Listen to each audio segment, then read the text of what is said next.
দেশ গড়ার প্রত্যয়ে উত্তরের জনপদে ঘুরছেন এনসিপি নেতারা। স্লোগানে মুখর রাজপথ, দুর্নীতি আর চাঁদাবাজ মুক্ত রাষ্ট্র গঠনের শপথ।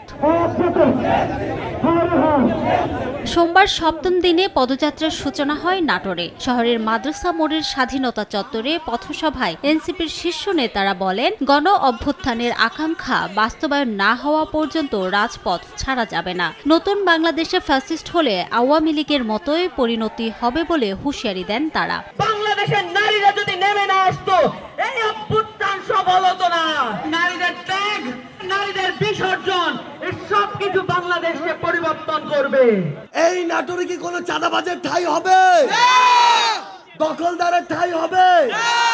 সিন্ডিকেটের ঠাঁই হবে? যারা ক্ষমতায় দীর্ঘায়িত হইতে চেয়েছিল তারা আজকে বাংলাদেশে তাদের ঠাঁই হয় না।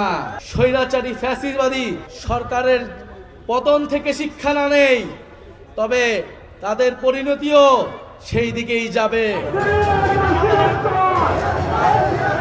এরপর সিরাজগঞ্জের উদ্দেশ্যে শুরু হয় পথযাত্রা। শহরের স্টেশন বাজার এলাকায় আরেকটি পথসভায় চলমান সংকট ঐক্যবদ্ধ হয়ে মোকাবিলার আহ্বান জানান এনসিপি নেতারা। বলেন, দেশে এমন সংস্কার প্রয়োজন যেন আর কোনো স্বৈরাচারের জন্ম না হয়। এই সংকটের বিরুদ্ধে লড়াইয়ের জন্য আমাদের ঐক্যবদ্ধ হওয়ার কোনো বিকল্প নাই।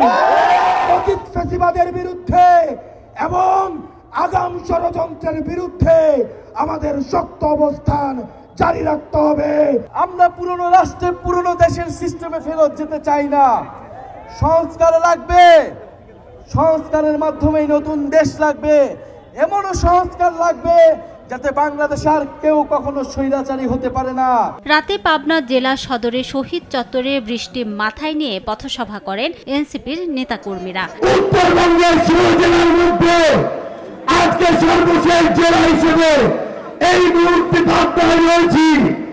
এই বিবৃতি দিয়ে আমরা থামবো না। আমরা এই মিডিয়ার সংস্কার করেই থাকবো। আমরা সেই শহীদ জাহিদ এবং নিলয়কে স্মরণ করছি। শহীদ জাহিদ এবং নিলয় হত্যার বিচার চাই। এ সময় নানা সংস্কারের মধ্য দিয়ে পরিবর্তিত বাংলাদেশ গড়ার প্রত্যয় ব্যক্ত করেন রিমু সিদ্দিক, সময় সংবাদ।